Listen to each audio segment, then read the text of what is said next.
Everybody, we are back. It is Taped on Live, your favorite Raiders podcast, favorite Raiders channel, favorite Raiders everything. We are back. You guys already know what to do. Hit the subscribe button. Subscribe.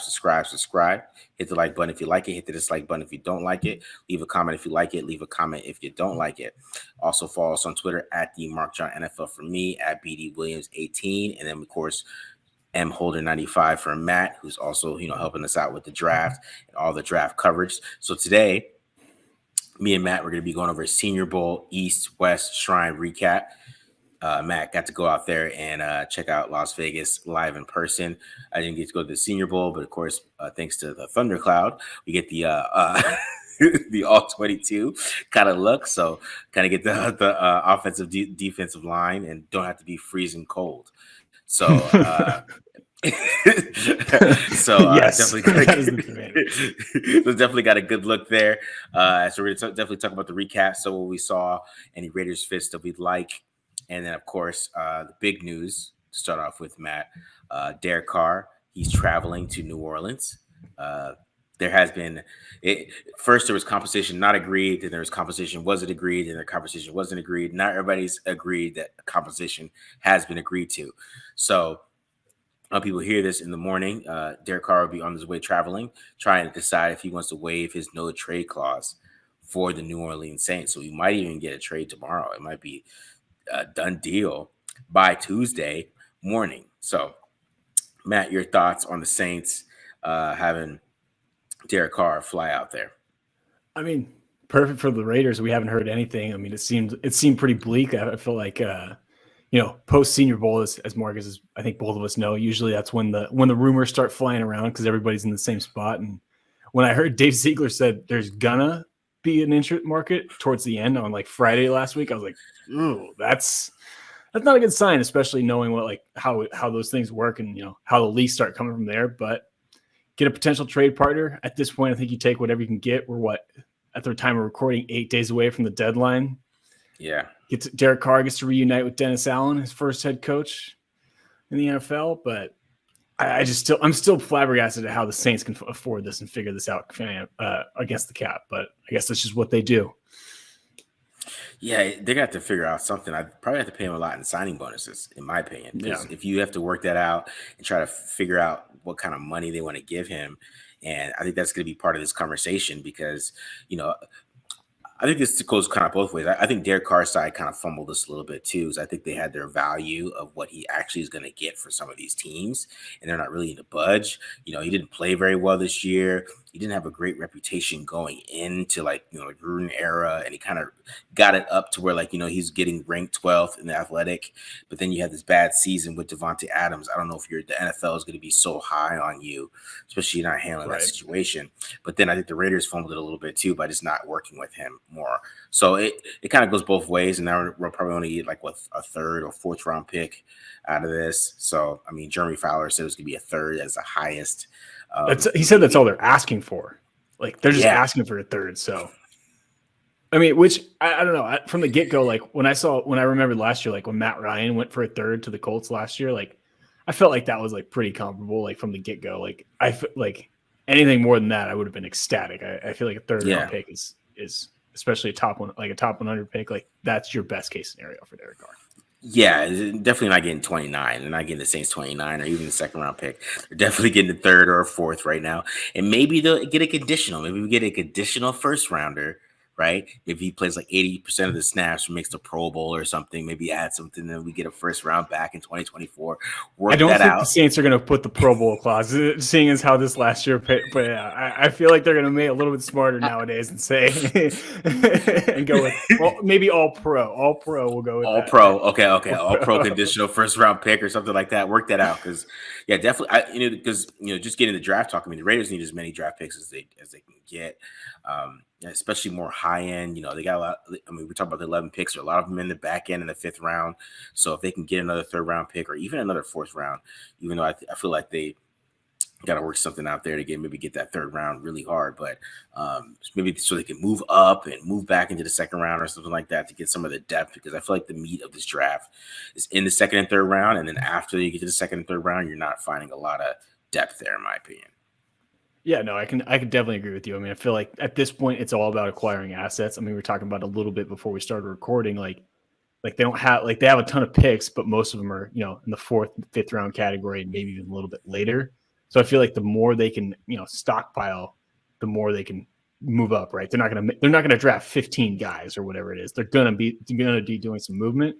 And if you can get another mid-round pick, like we were talking about, I feel like it's at this point, like if you're the Raiders, if you're the Raider fans, like you got to be kind of hoping that they're acquiring assets to maybe get into the CJ Stroud, Bryce Young sweepstakes in the top of the draft. Because again, keep saying it, getting up to 4, getting up to 1, going from 7, like that can be an enticing offer if you can, beat some of the other teams that are quarterback hungry with the Bears and who's picking 4th, but I think they don't need a quarterback anyway. So. Yeah. I mean, definitely, you want to try to, you might have to try to move up and try to figure out how, maybe if you want these quarterbacks. I mean, you might try to feel out the NFL and try to see if maybe you can even wait till 7, because a lot of mocks have CJ Stroud going 9. Even Daniel Jeremiah had that. I think I pay attention to Daniel Jeremiah mocks because I feel like I remember he had Mekhi Becton like 4th a couple years ago, and I was like, what? And like he ended up going really high. So not Skoronski. It was the other Slater. Slater was the same thing too. Yeah, he was on that guy too. Yeah. So I think some pay attention to what happened with CJ Stroud and those guys maybe falling a little bit.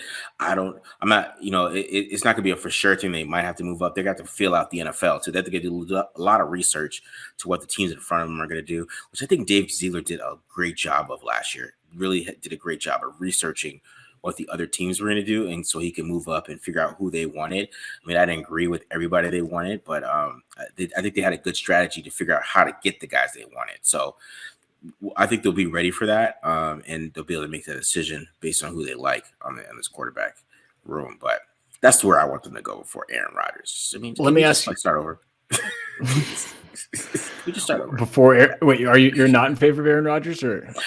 I'm in favor of Aaron Rodgers. Yeah, it would be fun to watch. It'd be great, just from my quarterback breakdowns and my film breakdown. Great, I love watching Aaron Rodgers on tape. But for the Raiders and the outlook for the future, I'd rather them kind of just let's time to go young. We kind of did the old thing this year. There's a whole bunch of old guys. We brought them all in. Everybody's 30, and we're trying to get that last young run. When 6-11. So let's just go young. And if we're going to go 6-11, I'd rather have a young group do it. And then maybe they'll go 10-7 the next year. You know what I mean? That's kind of how I look at it. Let's kind of take a young outlook. And that's why we're doing the draft stuff this week, man, because I really want them to kind of look at a young quarterback and decide, like, do we want to do that at 7? But go ahead. My preference is for a 40-year-old quarterback who needs to take drugs and go on a 4-day hiatus to determine if he's going to retire or not. 4-year dark room, man. I mean, he's definitely got to get those chakras right. Make sure the chakras are okay. Make sure that 4th chakra is right in the heart, Matt. And then you have to open it up. You know what I'm saying? So maybe he joined the Raiders after. He'll come out of the dark room and be like, you know what? The Raiders are where I want to be. He'll be like Bane. A big Bane. I was born in the dark. Oh man, I just want to see him with Josh McDaniels. That's that intrinsic mind with Josh McDaniels would be hilarious. That's why I want to see that too. But I would not be mad at Aaron Rodgers. I think that actually, just for like the year, I think him and Devontae Adams would just go off for like a year. But it'd be a great year. Yeah. But, like, again, I don't know if I want to give up a 1st-round pick, let alone a top 10 pick for a guy that I'm going to have to worry about every offseason if he's going to retire. And let's be honest, Aaron Rodgers in the last few years has been more about Aaron Rodgers than he has anything else. And it's kind of getting old and frustrating. But he is a damn good football player. He is a damn good football player. All right, Matt. Let's get into what we came here to do. We get into talk about this draft stuff. So Matt was in Las Vegas for the East and West Shrine Game, so he's going to give us a little down low on there. First of all, how was it out there? How would you compare it to the Senior Bowl? I know you've been to the Senior Bowl before. How would you compare the East West Shrine Bowl atmosphere? I liked it a lot better. It was honestly like, I think I messaged you, like, if the East West Shrine Bowl can start picking off some of the players from the Senior Bowl, I think the Senior Bowl is going to be a lot in trouble. For one, I'm obviously a West Coast guy. It's way easier to get to being in Las Vegas versus, middle of nowhere, Alabama, where you have to take one of those planes with 2 rows on each side just to get there. Yeah, in the little Muni airport versus obviously going to a nice hub in like Vegas. And two, one of the things that I thought was like honestly the coolest part about it is like the whole like practice field, like everything was just all open. Like I could like just walk around on the field or whatever. Like it's pretty sweet. There was one point where, by the way, the coaches like Bill Belichick and Arthur Smith were supposed to be in like an advisory role.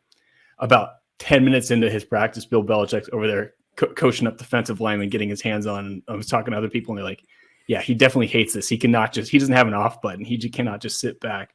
But like on that, it was cool because it was like, not only am I watching practice, but like I can hear I'm 5 yards away from Bill Belichick, and I can hear what like he's talking about, what he's coaching a guy up. Obviously, I'm going to try and pick that guy's brain as much as I can.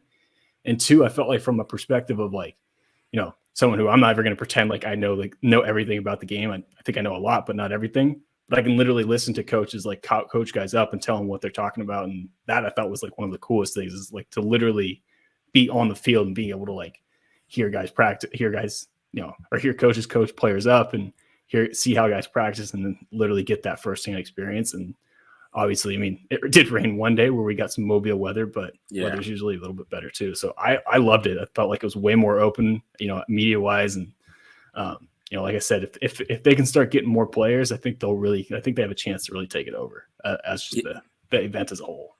Yeah. Jim Nagy has some competition because I think he let a little bit more people get on the field this year than he usually does. Because I saw some guys walking around the field that usually go out there.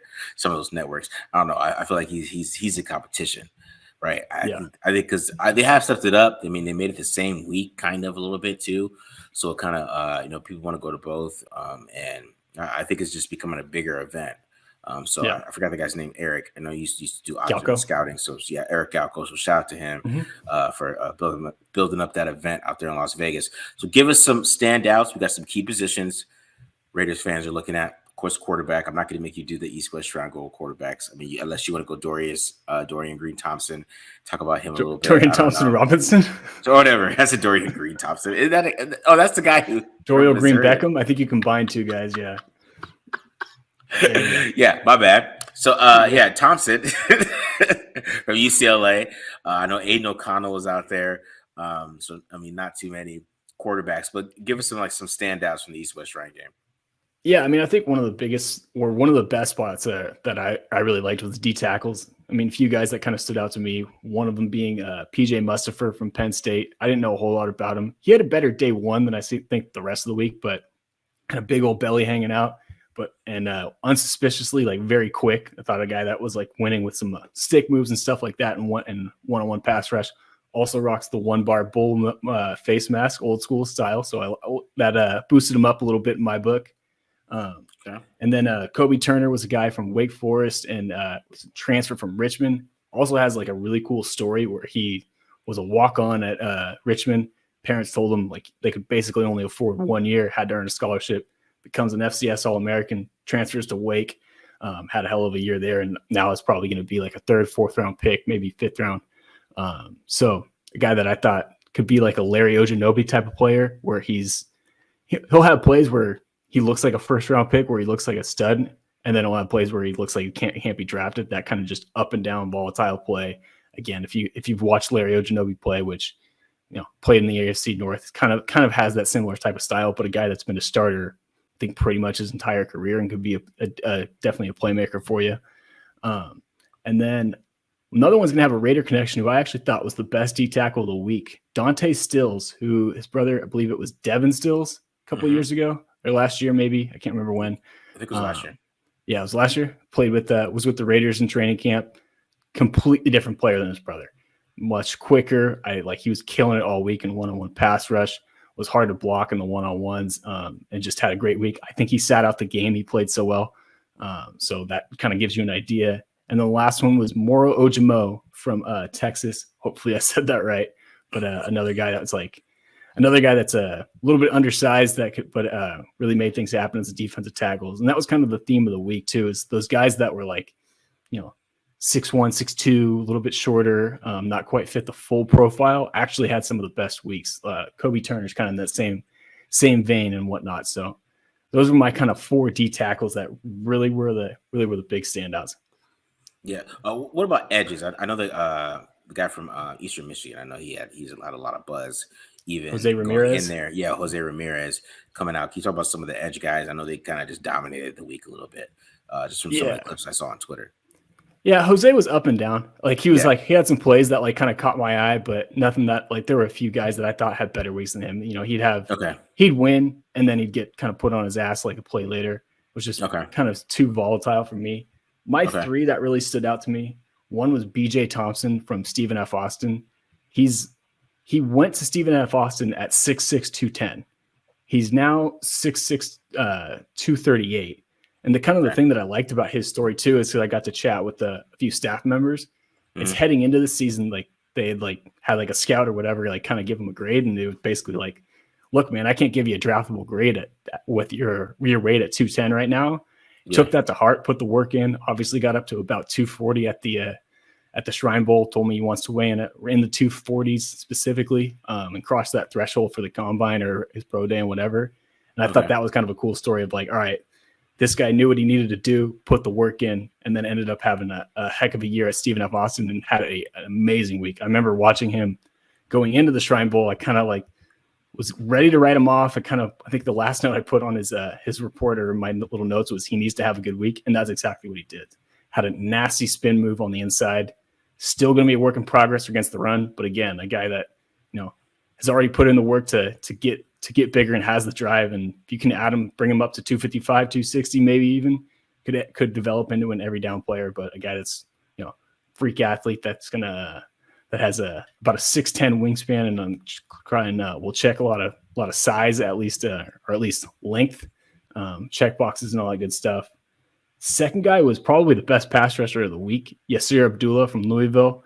Another guy that's undersized, probably going to be like 6'1", 6'2", something like that, but was just crushing guys in the pass rush. I think him and Thompson, there was one day where I was legitimately curious if like they had a bet as to who could get to the quarterback first. It was pretty bad. Like I think I posted one clip on Twitter that wasn't even the best one, where literally both of them win and like one of them gets there like half a second earlier. It was pretty fun to watch those two. Third was going to be Habakkuk Baldonado out of Pittsburgh. Got a chance to talk with him. Another guy that's kind of a cooler story. Didn't start playing football until he was 16. Grew up in Rome. Built like a brick shit house. Like at 258, like can play multiple spots for you.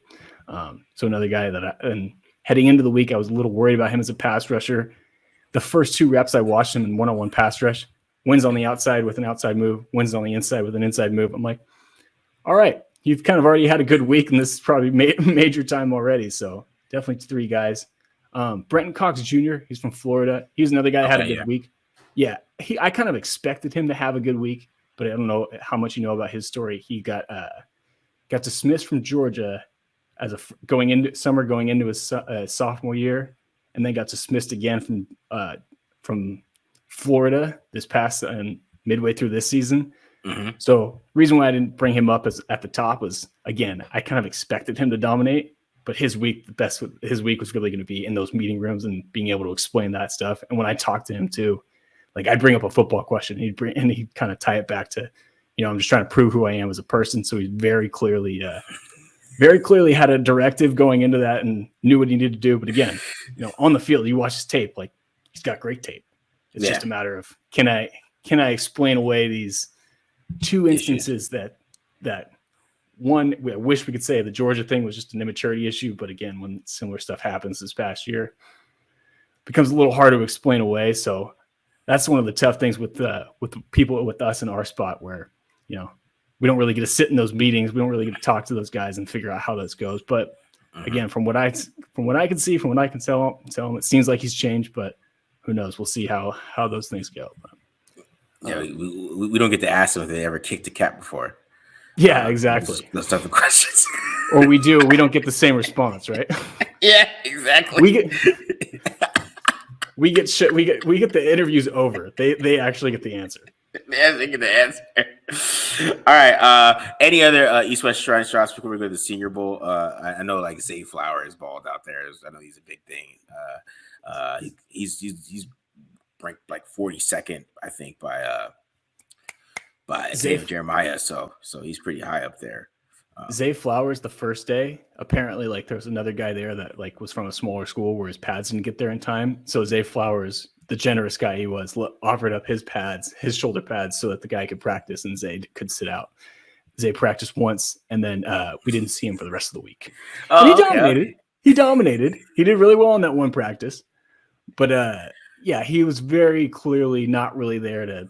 He did his thing, and then he kind of just left. He was probably the highest ranked player there, and didn't really have anything to prove. I think it was more about meeting with teams and all that good stuff. But the only other guy that, like, at position of need that I was specifically paying attention to was Anthony Ojiri, who's from Vanderbilt, linebacker. Can't say I caught a whole lot of whole lot of Vandy games this year, so wasn't exactly on my radar, but had a pick one day to end practice.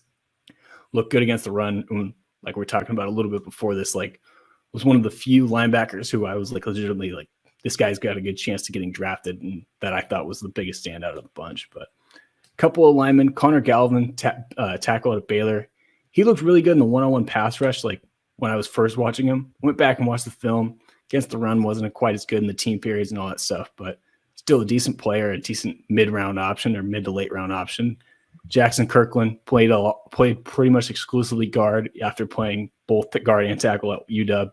Had some nastiness to him, had a few good blocks. I think could be a good option as, that 6th, 7th offensive lineman, year one, maybe put some size on him and move him permanently inside. But yeah, not exactly a group where you're going to find a ton of starters at the Shrine Bowl this year. Yeah. Or year one starters, I should say. Yeah, it's going to be interesting. I mean, I think linebacker overall is not really that deep in this draft. I mean, I haven't got into it yet, but you can kind of tell just from the mock drafts and stuff like that, it's not that There's like 4 guys that I think all kind of fit into that, like, late first, second round, and third round category.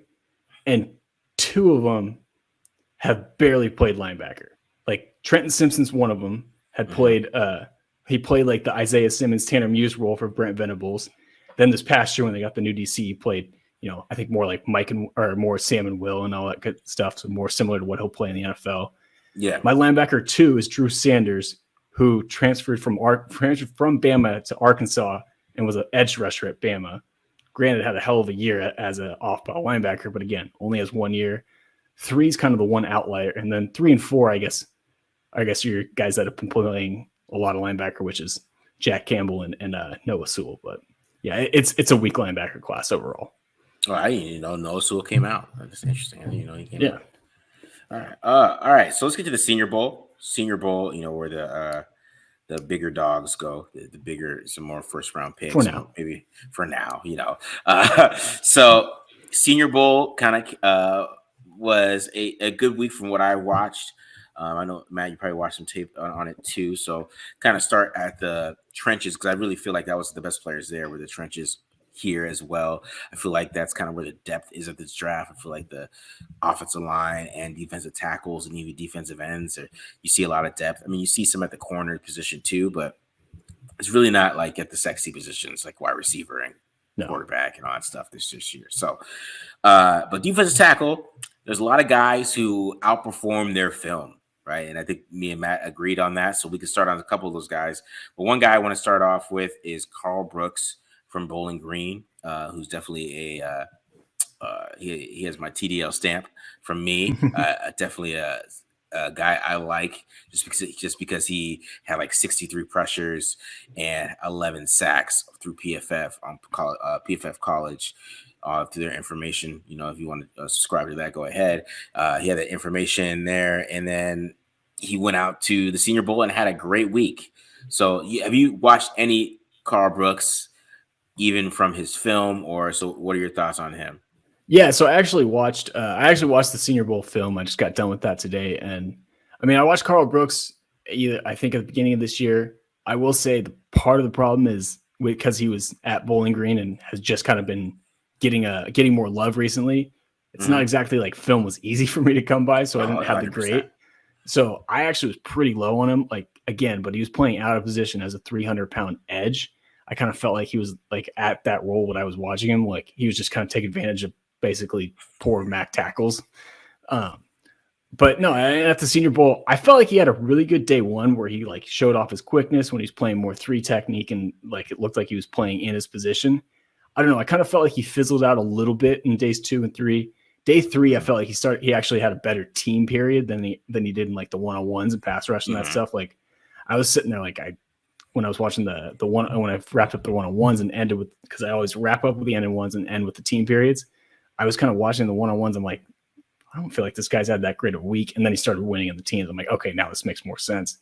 Yeah. But like you said, like he's just a guy that like he's going, you can tell, especially when he plays against the run, he hasn't played defensive tackle. Like there were a few times where I'm like, he's standing up, he's stopping his feet, he's got a narrow base, and they get double teams or you get a big physical, guard and center that would push him around. I'm like, yeah, but you might have been able to get used to that when you're going against, MAC tackles and tight ends out on the edge.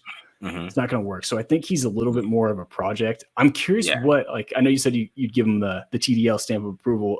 What round are you thinking him? Because I've seen him go as high as like in the top 10, top 15, which I think is absolutely ridiculous. Oh, no.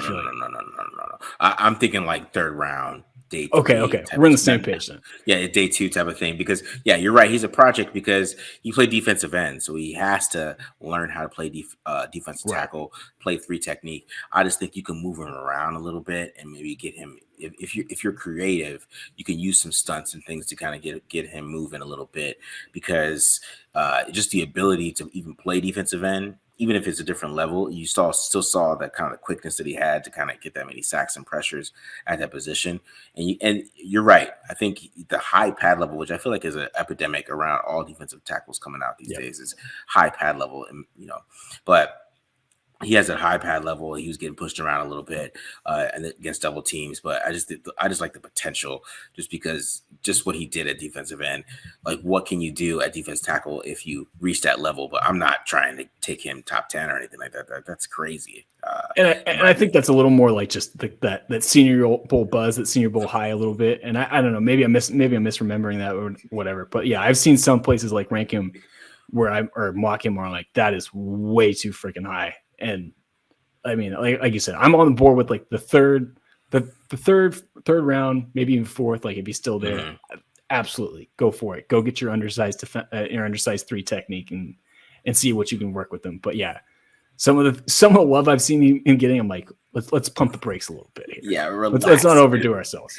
Relax, because there's some other guys that had really good weeks. I mean, Zach Pittens, I think he won he won an award for the American side of the defensive tackles, and his tape, he didn't really do anything on his film that I actually watched. I mean, I watched some of his film this week against Kentucky. He had a pretty good game. It's just boring, you know what I mean? Like, and then he was out there just balling, just kind of just taking people out every single way he could, beating everybody, beating all the centers. But he was confusing. See, I hope teams kind of just don't freak out about him. But he was interesting to me, and him and Keanu Benton too. I think Benton is another guy that just had a great week, but his film just doesn't match it. And I even tried to go back and see what I missed, and I still didn't see it. So, what are your thoughts on those guys? I mean, 1,000% agree. Like Zach Pickens, like when I was watching him, I'm like, one, why wasn't this guy getting more love like a Carl Brooks was? Because I thought he had an outstanding week.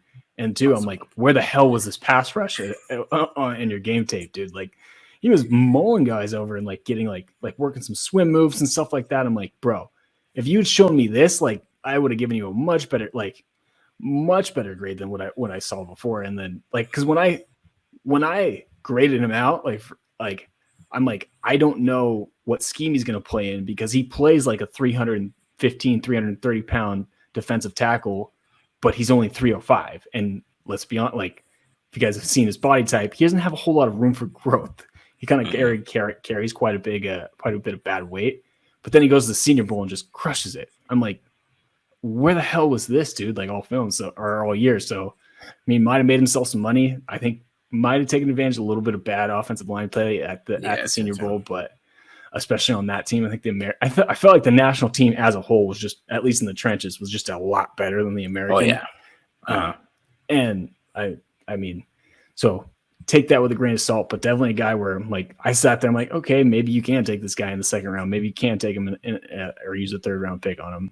And then Keanu Benson was the same thing. Like when I watched Keanu Benson, I'm like, this guy is a good two gapping nose tackle who's hard to move. But outside of that, I don't know where else you play him. He goes to the Senior Bowl and he's out there playing 3 technique and he's crushing it. I'm like, where the hell was this guy? I will say too, like most of my exposure to Benson was last year, and he looked a lot leaner. I don't know if it was the slimming black jersey or what, but he looked like he dropped maybe some pounds. I'd be curious to see what he weighed in at compared to what he was at Wisconsin, and maybe that helped. But that club by move that he has, dude, oh my God, he was just putting dudes on the ground with it. It was nasty. Yeah, he had such a great week, and it tripped me out. I was like trying to figure out if I just couldn't watch tape anymore, because why is he having this good week and I didn't see this on tape? And like literally against Purdue, man, he was gone. I was like, what am I watching? This guy's made a play. And then I turned on another game. You kind of saw what you saw at the Senior Bowl, but then you watch him against Ohio State and he just is nowhere. So it's those guys kind of worry you. And the National offensive line was not good in the interior. They had some okay tackles over there, but the interior was not good. I don't even know if the center from Troy is even going to get drafted. So they were murdering those guys, right? So it wasn't good for the defense tackles. They were putting Cody Mock at guard, who is like 305 pounds, something like that. Like, and only played tackle. Granted, I think that's good for Mock, but like, yeah, like that kind of lets you know how it went for them, because their interior guys were like, you're right, like we're pretty bad. But yeah. Before we get to Mock and some of the guards and the tackles, what did you think of some of the edges out there? I thought Will McDonald had a really good week. Of course, Keon White is, he's buzzing, and he had a great week too as well. I thought he dominated out there. Andre Carter was kind of a disappointment in my opinion. I thought he had kind of an up and down week. You really didn't see too much in team period, in my opinion, from him. I thought he was in team period, he just disappeared. It was interesting group out there for the edges, and the Alabama guys, the defense tackles and their edges were really special. Oh God. Tennessee, yeah, man, there's a talent level out there was a little weak, but Will McDonald really showed out, and Keon White were some special players. So I have a funny story about Andre Carter for a second. So when I started watching that national practice, the first clip I watched was one-on-one run blocking, the one-on-one. And for those of you guys that don't know who Andre Carter is, he's like a 6'7", 260-pound edge rusher who needs to get stronger at the point of attack. Like his run defense is rough. Pass rush, pretty good. But run defense, like abysmal. Like struggling against tight ends at that level. His first rep of the entire Senior Bowl week in the one-on-ones, he's doing one-on-one run blocking and goes up against DeJuan Jones. And I'm like sitting there like, oh God, this is not going to end well. And I just couldn't help but think like, here's this guy again, who needs to get stronger at the point of attack. And you're going to put in the first rep he's going to go up against is the biggest guy in Senior Bowl history, who literally has 100 pounds on him. And it went about as I thought it would. I'm like, good God, can we not warm this guy up with like a tight end or something like that? Like, we got to give him the biggest guy in the freaking history of the entire bowl game. So kind of lets you know. I thought he did a little bit better in the team periods. I thought he was getting pressure on the outside, but yeah, it was kind of underwhelming. Will McDonald, I mean, like you said, definitely still needs some work to do against as a run defender. Another guy, he's not going to play edge at 235. It's just not going to happen. It's not going to work.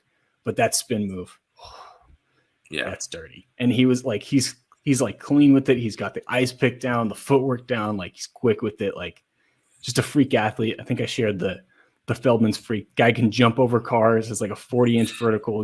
He's going to crush it at the combine. Guy whose stock right now is just going up. If he can weigh in a little bit heavier, I think he's like 235 or something like that at the Senior Bowl. If he can get up to 240, get up to 245, like he can be an every down player. And that's the thing that's keeping him out of the first round is like right now you can't play him on first and second down. Like you just can't get away with it. Like you're going to need to be patient with him as a run defender.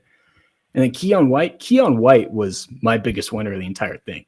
Like guys 280, 290, can play up and down the line, can play edge, can play D tackle, can play 3 technique, can put you at the 5. Hell, I mean, I'm joking here, but maybe try him at the nose at this point because it was just freaking dominant. And I mean, I can remember watching his tape, and it was like you can see why there's buzz. Like this guy's a freak athlete. He just has no technique. And like I was telling you before the show, like he has a rep where he carries a running back down the field as a peel technique at 290 pounds.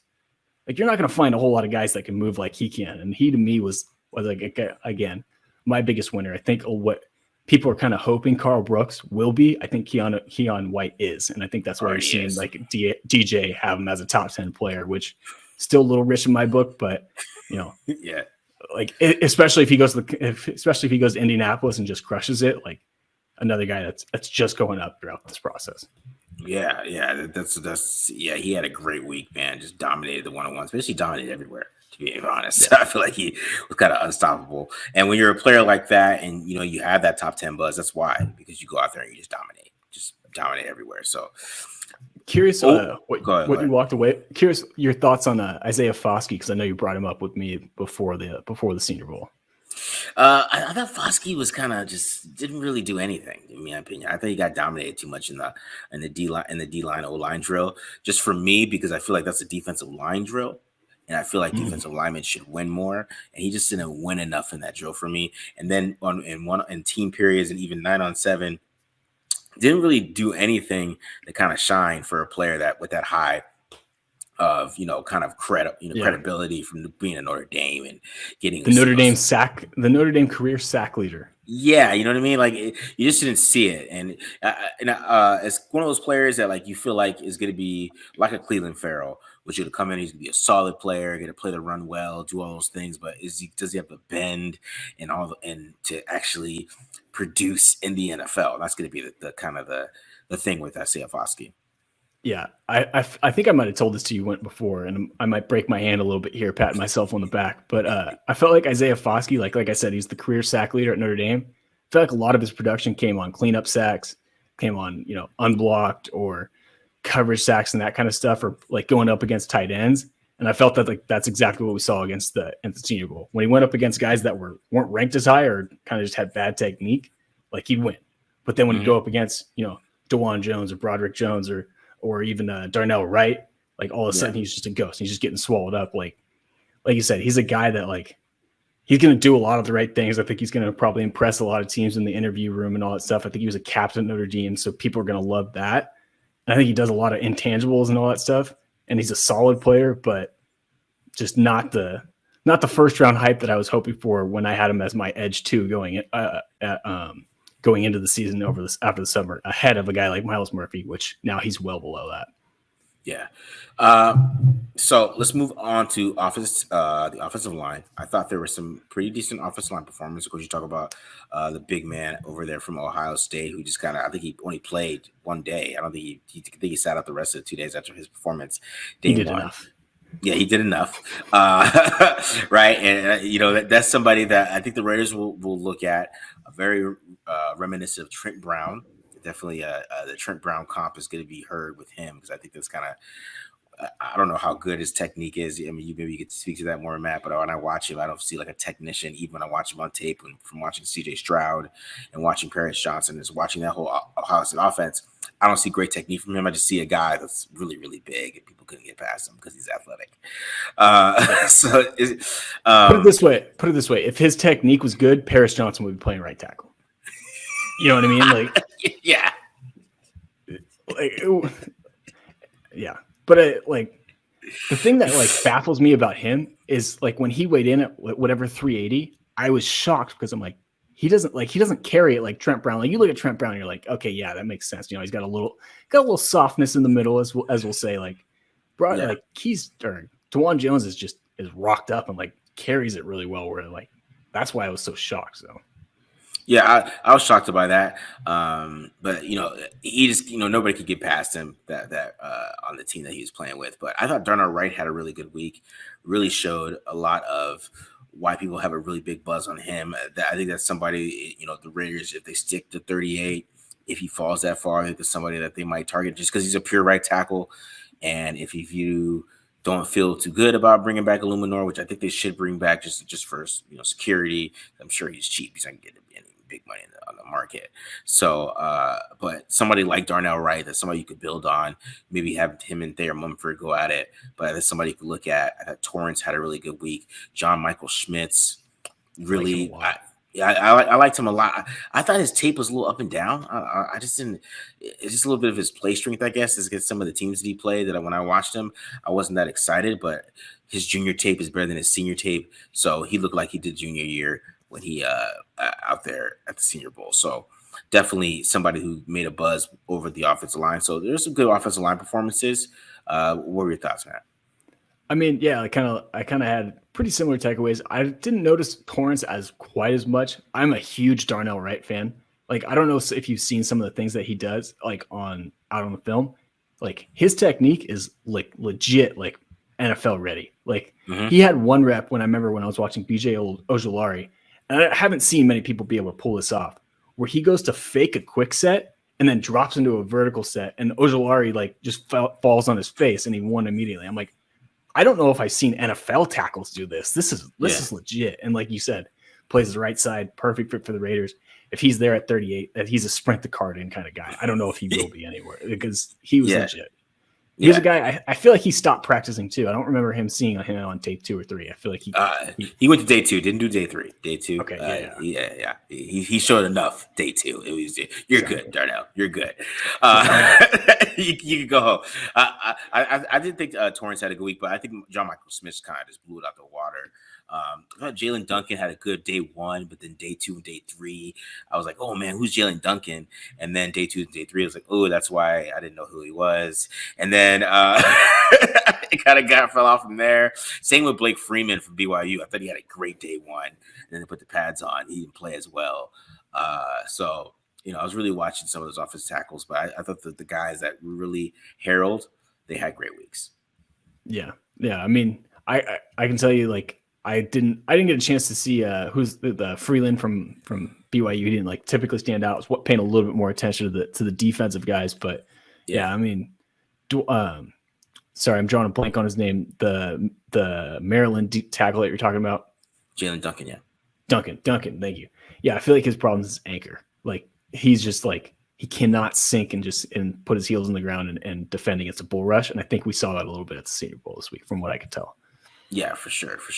All right, so other positions, DB, safety, even linebacker. I thought there was some good linebacker play out there.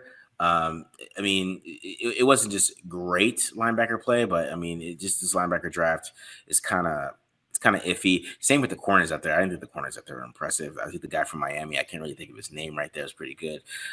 Caillou Blue from Stanford had a good week, and I think Brent from Kansas State, I think might have left because he had a good week too. Go ahead. I was just going to ask you about Brent's, because I saw he was like 6'3" with like a 7-foot wingspan. Like, that alone makes me want to draft him. I don't know anything about his game, but I saw that. I'm like, I'll take that, Richard Sherman. Yeah. He had a great week, man, in one-on-ones. He didn't allow a catch, I don't think, in the one-on-ones I watched. He was really, really good. Definitely had a great week. So I think Caillou Blue had a good week in team, but he wasn't very good in one-on-ones. So that kind of tells you, is he a zone guy, whatever. The guy from Miami, I just can't think of his name. I want to look it up, but he had a really great week too.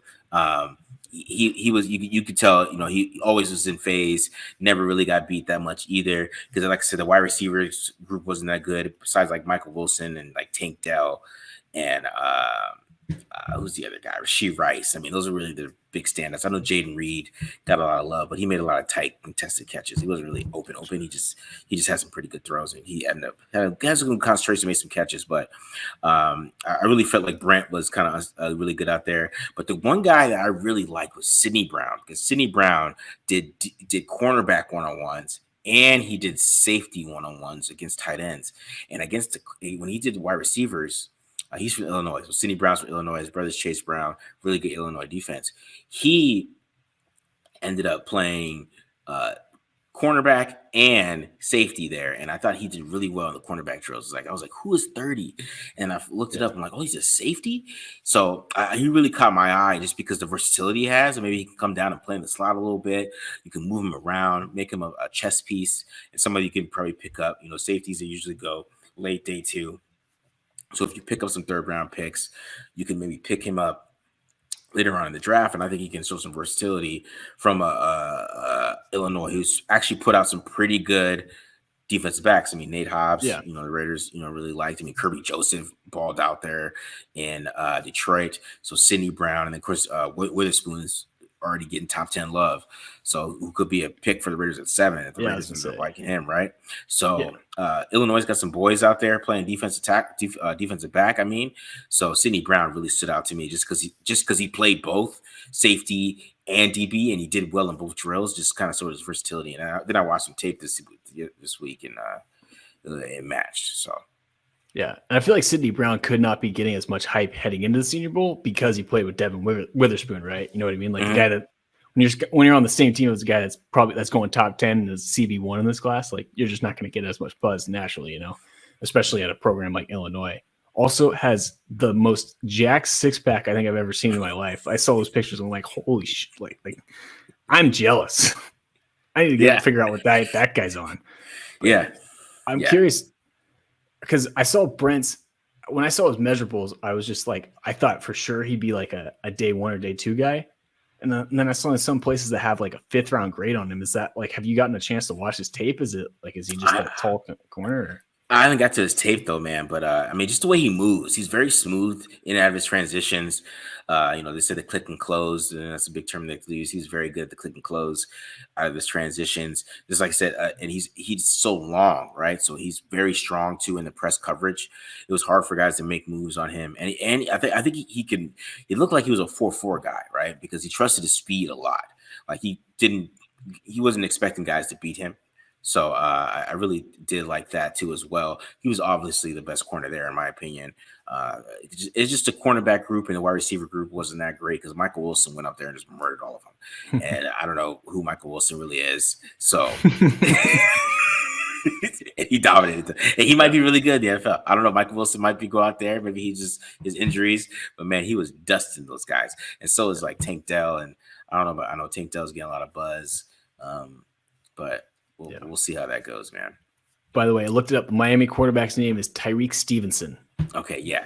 Tyreek Stevenson had a great week. Definitely somebody I would look at somebody late day 2. I'm saying these corners, I think the best corners are probably the juniors right now, the underclassmen, in my opinion. So, but these corners, they're pretty good.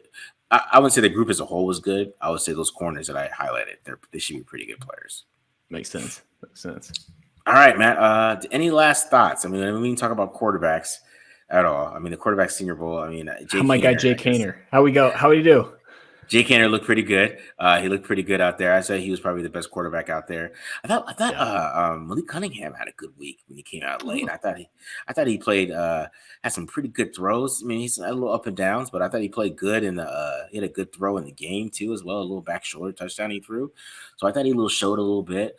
Clayton Tune really disappointed me. I was really expecting to see Clayton Tune kind of separate himself just because he has like the size. He was the only guy there that had the size and what you would probably see from like maybe a day 2 quarterback for like Houston or a small school. And I just hate when guys check down at 7-on-7. That's like a big pet peeve. I'm like, bro, throw the ball downfield at least once. Don't do your whole session to the tight end, running back. Come on, bro. And so he wasn't really playing well, in my opinion, like that. And Jaron Hall was a little disappointment too. But I thought Haener and Cunningham are probably the best quarterbacks out there. Tyson Bagent should not get drafted. I have no idea why he was there. Maybe because his dad's the arm wrestling champion of the world or whatever. I don't know. There had to be some other quarterbacks they could find besides Tyson Bagent for Division 2. I'm sorry. I think part of the problem was Levis is apparently still injured and turned him down. And then because they were like, from what I've heard, because the Senior Bowl was like waiting on Levis, they were like kind of stringing along Stetson Bennett, and Stetson Bennett basically said, "Screw you! I'd rather get drunk in Texas than go to the Senior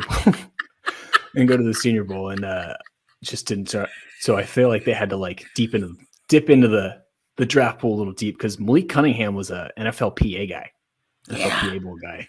Like, but good for him to go out and ball. And shout out to the East Bay, shout out Monte Vista High School for my guy Jake Hayner. I'm excited, but I heard he was the best, but I also heard that wasn't a compliment.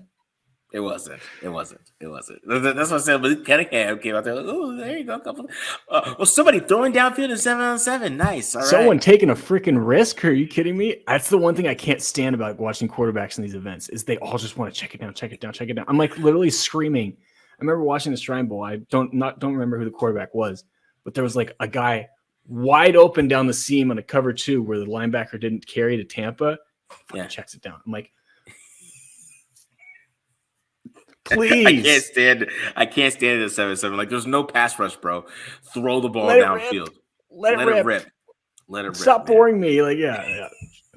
Clayton dude pissed me off. I'm like, Clayton, you have a good arm, bro. You're the best arm here. I see you just make these crazy decisions in the game, and you're out here just checking it down to tight ends, bro. Like, I've seen you like roll out and throw into the traffic with 3 guys there, and you're not doing that here. Like, that's what they want to see. They want to see that from you, Clayton. Come on, bro. So I was like, what are you doing? They're playing it safe.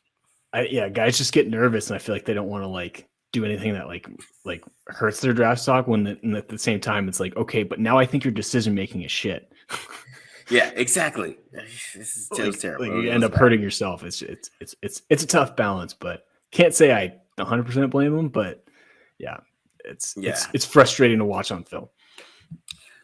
All right. I did have something else I want to talk about. Oh, so I want to talk about a mock draft.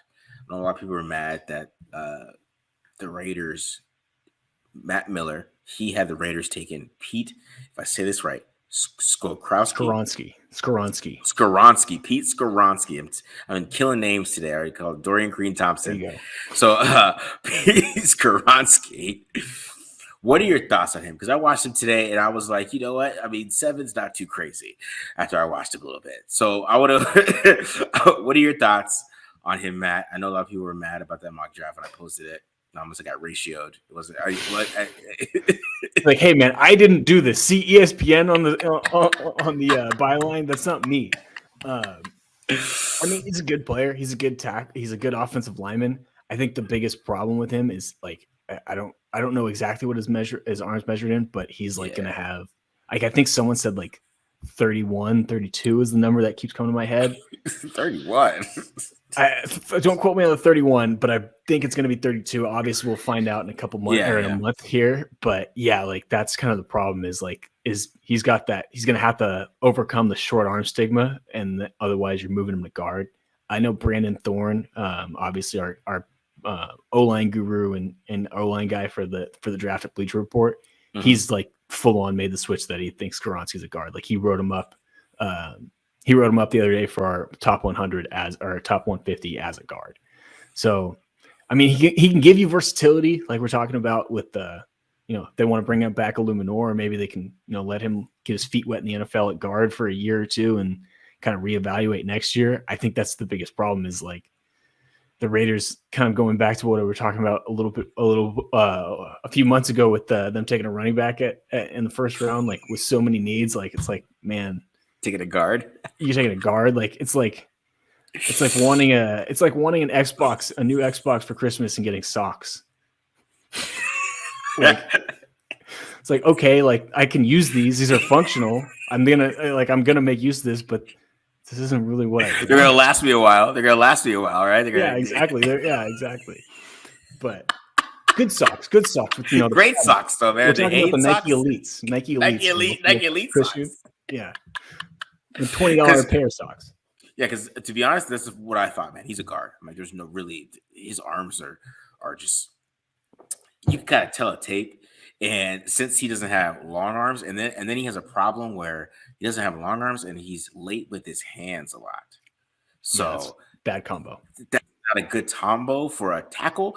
I need a guard. You don't have to be late as your hands. You're striking probably right away a little bit more, a lot more stress. And I think he's powerful enough. He's strong as an ox, bro. He's just running people over. he could play tackle. I'm not saying that he could play tackle. He could probably get away with it, be a solid tackle, right? But I think as a guard, man, I think he could be an all pro as a guard. If you move him inside, you might have that type of player because his down blocks are ridiculous. He's a mauler in the run game. That's my big thing with him. So if you move him inside, and I think he can do it really well. And what Northwestern did really interesting to me too is they did a lot of unbalanced stuff. So he moved around the offensive line a lot. Gotcha.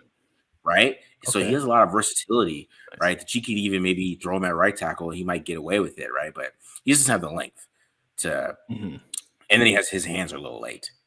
And I think that's a problem. That coupled with the guys that we're talking about, like Darnell Wright and DeJuan Jones, where it's like those guys have played right tackle and might be available in the second round, like kind of makes me be like, again, Skoronski's not a bad pick, but it's also not one that's going to really get the blood going or anything like that and like get me excited. Especially knowing and I mean, who knows? Maybe Darnell Wright ends up being like a first round pick, or either one of those guys ends up being like a late first round pick, and they end up getting a guy that they get an offensive lineman that they desperately need anyway. But it's just kind of like, okay, he doesn't play a position of value. At best, he's going to be your right tackle because obviously Colton Miller's not going anywhere anytime soon. So it's like, and there's other guys that have played that spot and we know can play that spot and we know are good players that could be available in the next round. It's just, that's a tough sell, I guess. Especially, it is. And again, I mean, I'll say it again. Like, I think no matter what, they should bring back Jermaine Illuminor, especially he's not going to command huge money. I mean, he played for the vet minimum last year, I think, or if not the vet minimum, just above it or something like that. So a guy that I think you could probably get back on a cheap deal, keep him at right tackle. If someone else beats him out, now you got another guard to replace Alex Bars and get him out of the starting lineup. You know what I mean? Please, Lord. Please, Lord, help. Please, Lord, help us with that. But yeah, I think that I think that was a big freak out. But I just think it's not a big possibility that the Raiders, go somewhere else. It all depends on who they bring in as quarterback, or if they like Herndon Hooker or Tanner McKee, they might feel like they can wait a little bit on some of those guys. So we'll see. You've watched Tanner McKee. Is Tanner McKee? What's Tanner McKee's ceiling? Tanner McKee's ceiling is actually pretty high, I think. Okay. I think he moves better than people think. He has a big arm. He's huge. He's like 200. He's like 235 pounds, something crazy. He's like listed 228, but he's huge on the field. And he has a huge arm. He sees the field pretty damn well. He's a good quarterback, man. I just think he's somebody you take at 38. I just don't take him at 7. Right. Yeah. So if they end up going that way and then they take Tanner McKee in the background, I wouldn't be too mad. It's like same thing with Herndon Hooker. I wouldn't mind him at 38 either. I think Herndon Hooker is a pretty good quarterback too. But at the age and injury, I wouldn't take him at 7 or anything like that. But I just hope they get some good picks for Derek Carr. Somehow they finagle a second round here.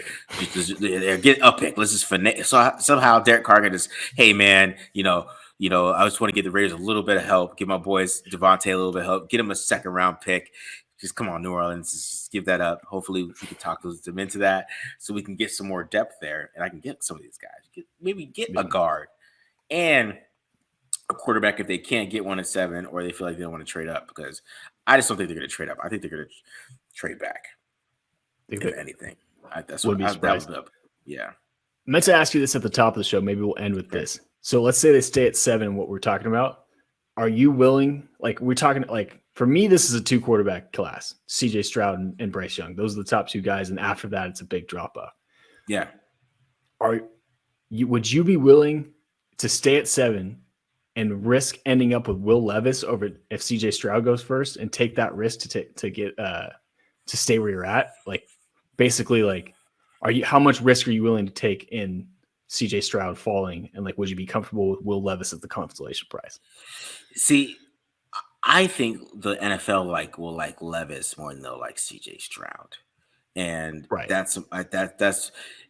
that's the thing with sitting at 7. I'm not 100% convinced that Stroud's not going to be the guy that they could pick at 7.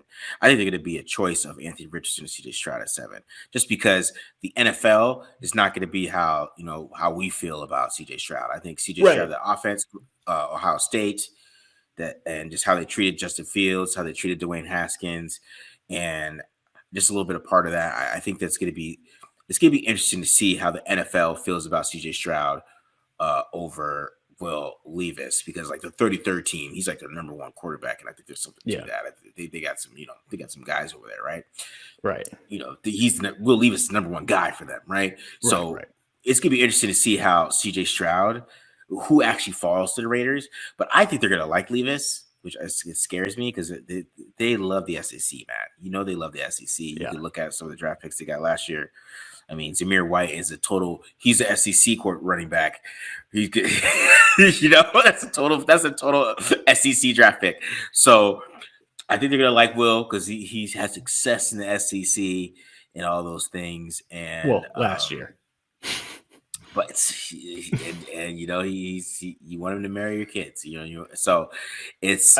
I guess that's my question. Is like I get more of my question is like, would you be like in a situation where I'm just saying hypothetically, like I totally agree with you. I can see Will Levis like the Stouts end up liking Will Levis more. I'm just saying like, are you comfortable with Will Levis at 7 if that is the risk that you're running? Like say like it does go how a lot of the draft nicks people think where it's Stroud and Young. Like, yeah, because I just hope Will Levis is fall to 7 because I think they would draft him. That's kind of high. I don't want that. So you're not on the Will Levis bandwagon. No, I'm not. Okay. Good to know. He's too offensive line dependent. Like I feel like I'd have to have a great offensive line for him, and that's to make him. Reminds me of someone else that used to play for the Raiders. Exactly. Let's move past that. If we're gonna trade this guy and all this stuff, why should we bring in somebody else that's just like him? This has similar, characteristics. That's kind of my thought process. That's why, I'm all for like Anthony Richardson or anybody just kind of different. You know what I mean? That's kind of just different. I think the Raiders need to go in a different direction at the quarterback position, but that's what I'm scared of. I'm scared of Levis falling to 7. Me too. Because just because they love the SEC so much, and that's what they're going to convince themselves. And he can move enough. Like he's just. Yeah, half their picks were SEC guys, right? Yeah, half of them. Farrell, White, and Butler. Yeah. Last year. Yeah, and then you go back to some of the Patriots, Mac Jones, Christian Barmore, the Bama pipeline. All the quarterbacks he's ever drafted are SEC guys for the most part. Man. Stidham, Tim Tebow. Jesus. They love the SEC, bro. I'm telling you. So that's what we got to watch out for. That's why I really like Darnell Wright. I'm like, they're going to like Darnell Wright. SEC, Tennessee, right tackle, top competition. Will Anderson tape. They're going to like that. That's why I really feel like Darnell Wright might be a guy that might take a right tackle. But for quarterbacks, those SEC guys, man, I mean, I'm mad that you pointed that out to me because I'm like, you're 100% right. And I'm like, they're going to end up with like, now I'm like just visioning it. They're going to end up with like Will Levis, Hendon Hooker, or something like that. They're just going to draft the best SEC player available on board. Best SEC quarterback available, man. Yeah, he threw 40 touchdowns in the SEC. Hendon Hooker, I know he's higher on their board just because of that. All the touchdowns he threw in the SEC. Levis too, Anthony Richardson, how he played in the SEC. Those guys are going to be on their boards, right? And this should be interesting. Bryce Young, SEC. Here we go. I know what I'm saying, but come on, man. Bryce Young, he's penciled in. Unless Bryce Young is, there's really nothing Bryce Young could do to fall out of top 5 in my opinion at this point. So, yeah, he's pretty much set there. It just says C.J. Stroud. That's why I'm interested. The Raiders like C.J. Stroud because they got this little weight thing. So is C.J. Stroud gonna make that weight? Because I saw Dan Brugler kind of scared me. He would list him 207. I was like, oh man, that's a little skinny. So hopefully he gets over 215, and I ain't got to worry about that. So, where did he get that number from? Because it wasn't. Yeah, I thought he was like 215, 220 at Ohio State. I don't know, but he is lean. But I'm just hoping he's over 215, so the Raiders don't get stupid. But yeah, it'd be interesting. Can he make the dig route? Can he make the hit? Can he run dagger? Can he hit dagger? How good is he at dagger? That's all our criteria. You can run this one concept and just nail it. All right, man. All right, guys, we're going long here, but I really hope you guys enjoyed this draft episode. Just giving you guys a recap of Senior Bowl, East-West. keeping you up to date. Little Derek Carr, little draft, little quarterback stuff. But I know that's that's what everybody wants to talk about. But we're out here. Make sure you follow Matt on Twitter, mholder95. Check out his Bleacher Report articles. I'm sure to be coming out a lot of his scouting reports on defensive tackles as a position of need for the Raiders. Of course, check out, I got a Scott Turner article out there. You got a request for do some designs out there looking at Scott Turner. I think a little bit of the West Coast offense is coming to the Raiders, so make sure you check that out. Hopefully, you're not doing that to make like Jimmy G feel comfortable or something like that. But who else ran a West Coast offense? I was about to go there. Aaron Rodgers. But that's not even what I was thinking of. Levis. Oh, Levis. Yeah. Yeah, I made that joke to somebody else too, but I was like, don't go there. All right, but so go check that out. But thank you guys for listening, and check out all the scouting reports too. Doing that, I got some CJ Stroud versus Wisconsin up there. Check that out too as well. I just dropped that, and that's it, guys. We're out of here. Peace. See ya.